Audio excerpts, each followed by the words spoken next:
یہ مضمون تحریر کیا ہے سمیع اللہ ملک نے۔ آج ہم ایک ایسی کہانی کا جائزہ لے رہے ہیں جو شاید مسلم دنیا کی تاریخ ہی بدل دے۔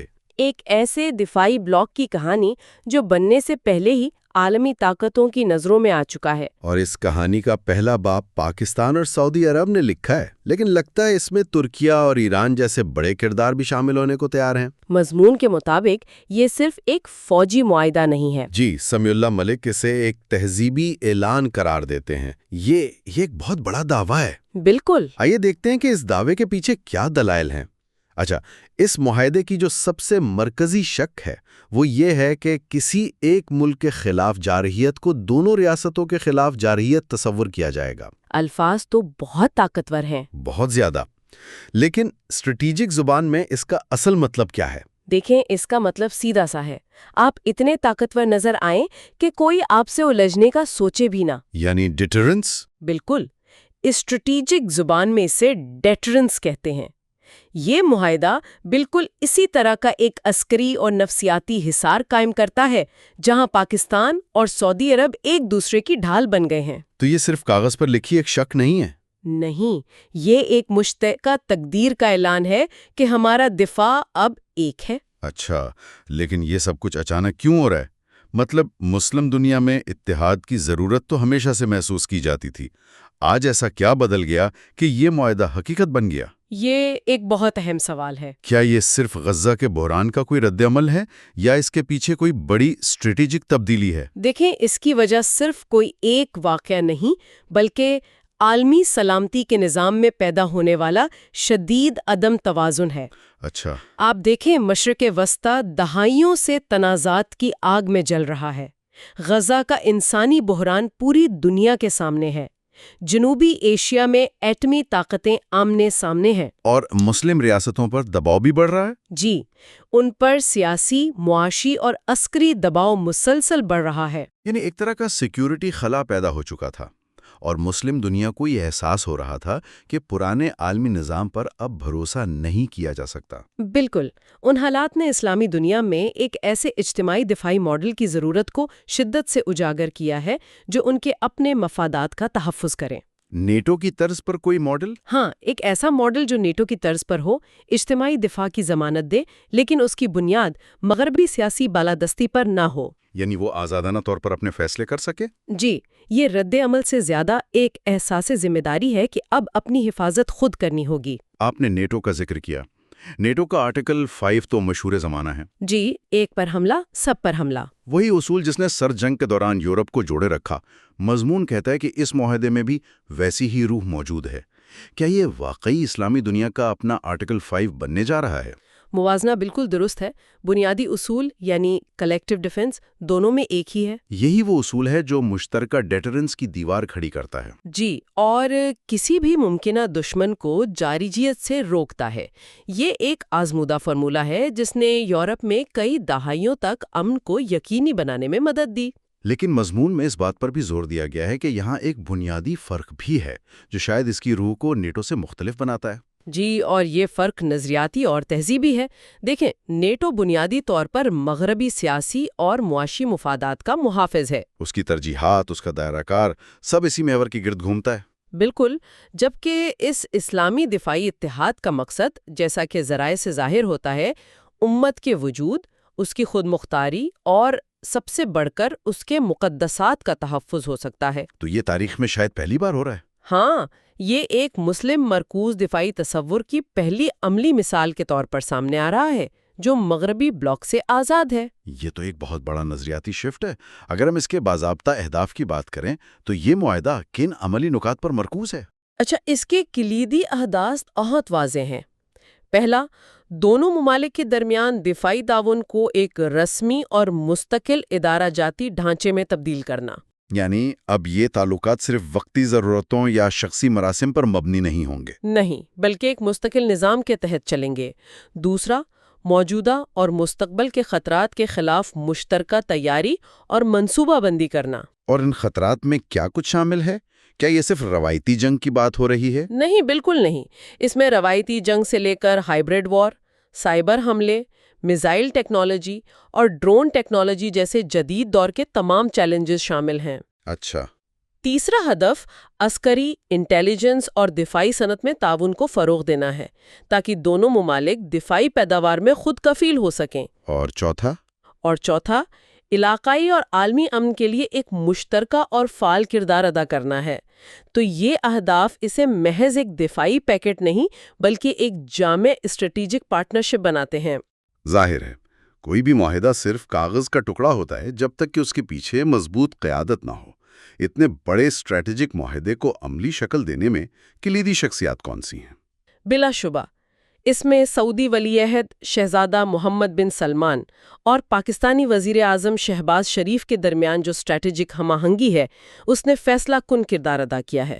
انہوں نے اس تعلق کو علامتی دوستی سے نکال کر ایک عملی دفاعی شراکت داری میں بدلا ہے۔ بالکل، اور اس کے ساتھ ساتھ پاکستانی عسکری قیادت بالخصوص army chief field marshal Syed Asim Munir کے کردار کو بھی نظر انداز نہیں کیا جا سکتا۔ اچھا، انہوں نے اس اسٹریٹجک ویژن کو زمینی حقیقت میں ڈھالنے کے لیے خاموشی سے لیکن بہت مؤثر کام کیا ہے۔ تو یہ موجودہ قیادت اس رشتے کو ایک ٹھوس شکل دے رہی ہے، لیکن یہ رشتہ خود تو نیا نہیں ہے نا؟ نہیں، بالکل نہیں۔ جیسا کہ سمیع اللہ ملک اپنے مضمون میں واضح کرتے ہیں، اس کی جڑیں تو کافی گہری ہیں، کئی دہائیوں پرانی۔ بالکل درست کہا آپ نے، یہ کوئی اچانک ہونے والا فیصلہ نہیں ہے۔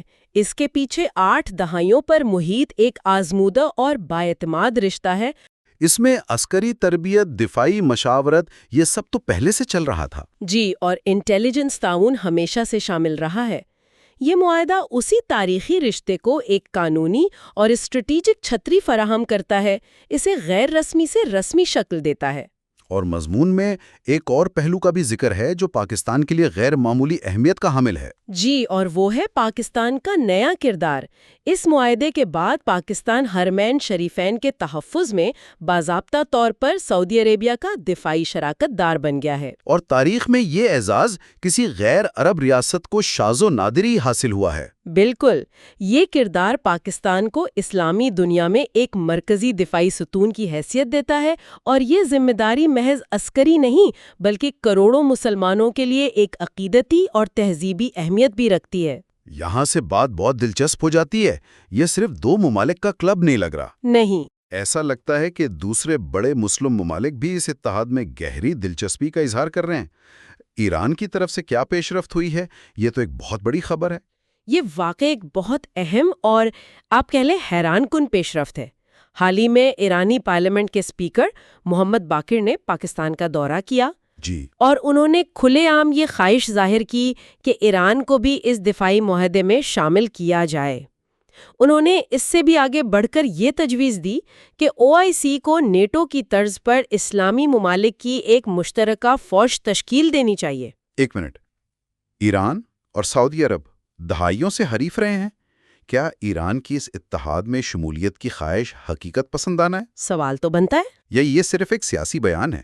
اس سے تو اتحاد کے اندر ہی ایک نیا محاذ کھل سکتا ہے۔ آپ کا نقطہ بالکل بجا ہے، اور یہ اس اتحاد کو درپیش سب سے بڑے چیلنجز میں سے ایک کی نشاندہی کرتا ہے۔ لیکن محمد باقر کا بیان اس لیے اہم ہے کہ وہ اس گہرے احساس کی عکاسی کرتا ہے جو اب مسلم دنیا کی قیادت میں پیدا ہو رہا ہے۔ کیسے؟ انہوں نے یہاں تک کہا کہ مسلم ممالک خصوصاً پاکستان کو فلسطینیوں کے تحفظ کے لیے اپنی افواج غزہ بھیجنی چاہیے۔ ان کی یہ باتیں اس حقیقت کی عکاسی کرتی ہیں کہ اب یہ شعور بہت تیزی سے بڑھ رہا ہے کہ ان کے درمیان ایک بڑا دفاعی خلا موجود ہے، اور اسے پر کرنا ناگزیر ہو چکا ہے۔ جی، چاہے اس کے لیے پرانی دشمنیوں کو ہی کیوں نہ بھلانا پڑے۔ ٹھیک ہے، تو ایک طرف ایران دروازے پر دستک دے رہا ہے، لیکن عالمی میڈیا جیسے بلومبرگ کی نظریں ایک اور بڑے ملک پر جمی ہیں۔ ترکی کے بارے میں کیا خبر ہے؟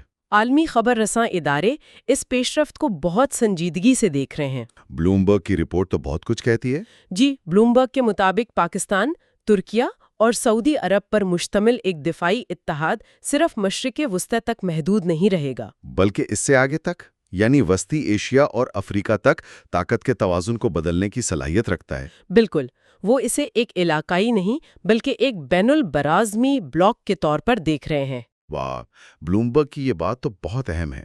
یعنی مغربی میڈیا اسے صرف مڈل ایسٹ کا کوئی مقامی اتحاد نہیں سمجھ رہا، نہیں، بلکہ وہ اسے ایک ایسا بلاک مان رہے ہیں جو عالمی طاقت کے توازن کو چیلنج کر سکتا ہے۔ ترکیہ کی شمولیت اس اتحاد کو ایسا کیا دے سکتی ہے جو اسے اتنا طاقتور بنا دے؟ دیکھیں ترکیہ کی شمولیت اس اتحاد کے لیے گیم چینجر ثابت ہو سکتی ہے۔ اچھا، اس کی 3 بڑی وجوہات ہیں۔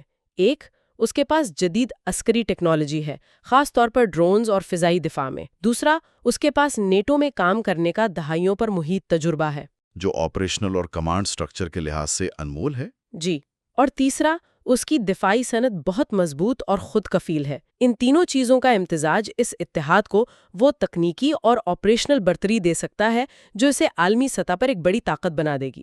یہ سب کچھ بہت متاثر کن اور امید افزا لگتا ہے، لیکن اتنے بڑے اور تاریخی اتحاد کی تشکیل میں یقیناً کچھ رکاوٹیں اور چیلنجز بھی ہوں گے۔ یقیناً۔ مضمون میں اس حوالے سے کن خدشات کا ذکر کیا گیا ہے؟ جی، کوئی بھی بڑا منصوبہ چیلنجز سے خالی نہیں ہوتا۔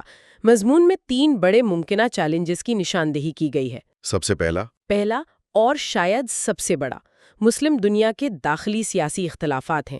ماضی میں بھی اتحاد کی کئی کوششیں اسی وجہ سے ناکام ہوئیں۔ ایران اور سعودی عرب کی مثال ہمارے سامنے ہے۔ اور باقی 2 چیلنجز؟ دوسرا چیلنج عالمی طاقتوں کا ممکنہ دباؤ ہے۔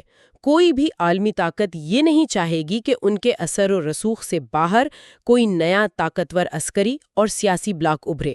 تو سفارتی اور معاشی دباؤ کا امکان بہت زیادہ ہے۔ جی، اور تیسرا چیلنج خود اس اتحاد کی داخلی ساخت سے متعلق ہے، یعنی اس کی ادارہ جاتی ہم آہنگی، کمانڈ اینڈ کنٹرول سسٹم اور وسائل کی تقسیم کو کیسے یقینی بنایا جائے تاکہ یہ ایک مؤثر اور فعال قوت بن سکے۔ تو ان چیلنجز سے نمٹنے کا راستہ کیا ہے؟ مضمون میں ایک شفاف، قانونی اور تدریجی حکمت عملی اپنانے کی ضرورت پر زور دیا گیا ہے۔ یعنی جلد بازی کے بجائے قدم بقدم آگے بڑھا جائے۔ جی، تمام اراکین کے خدشات کو دور کیا جائے اور ایک مضبوط ادارہ جاتی بنیاد رکھی جائے جو کسی بھی سیاسی تبدیلی سے متاثر نہ ہو۔ تو اس سب کا مطلب کیا ہے؟ اس پوری بحث کا نچوڑ کیا ہے؟ کیا یہ محض ایک اور فوجی اتحاد ہے یا اسے بڑھ کر کچھ اور؟ میرے خیال میں یہ اسی نقطے پر واپس آتا ہے جہاں سے ہم نے بات شروع کی تھی۔ یہ محض ریاستی مفادات کا معاہدہ نہیں لگتا، بلکہ ایک تہذیبی اعلان ہے۔ ایک تہذیبی اعلان؟ یہ اس بات کا ثبوت ہے کہ اسلامی دنیا اب صرف رد عمل یعنی ری ایکشن کی پوزیشن سے نکل کر پیش بندی، پرو ایکٹیو ایکشن کی طرف بڑھ رہی ہے۔ یہ محض دفاعی بندوبست نہیں بلکہ اجتماعی خود مختاری کا ایک نیا باب کھولنے کی کوشش ہے۔ بالکل، یعنی یہ ایک آغاز ہے، انجام نہیں۔ بالکل، اسے مستقبل کے ایک وسیع تر مسلم سیکیورٹی آرکیٹیکچر کا سنگ بنیاد کہا جا سکتا ہے۔ مضمون نگار اس نقطے پر زور دیتے ہیں کہ اصل طاقت ہتھیاروں کی تعداد میں نہیں ہے، بلکہ اتحاد، ادارہ سازی اور ایک مشترکہ ویژن میں ہے۔ جی، اگر یہ اتحاد بصیرت اور اعتدال کے ساتھ آگے بڑھا تو یہ اسلامی دنیا کے لیے ایک نئے، مستحکم اور باوقار دور کا پیش خیمہ ثابت ہو سکتا ہے۔ یہ فکر انگیز تحریر سمیع اللہ ملک کی ہے، اور اس میں ایک آخری سوچ یہ بھی دی گئی ہے کہ جب قومیں اپنی حفاظت کا فیصلہ خود کرتی ہیں تو تاریخ ان کے فیصلے کی حفاظت کرتی ہے۔ ایک گہری بات ہے۔ تو پھر سوچنے کی بات یہ ہے کہ کیا یہ اتحاد واقعی اس فیصلے کا نقطہ آغاز ثابت ہوگا؟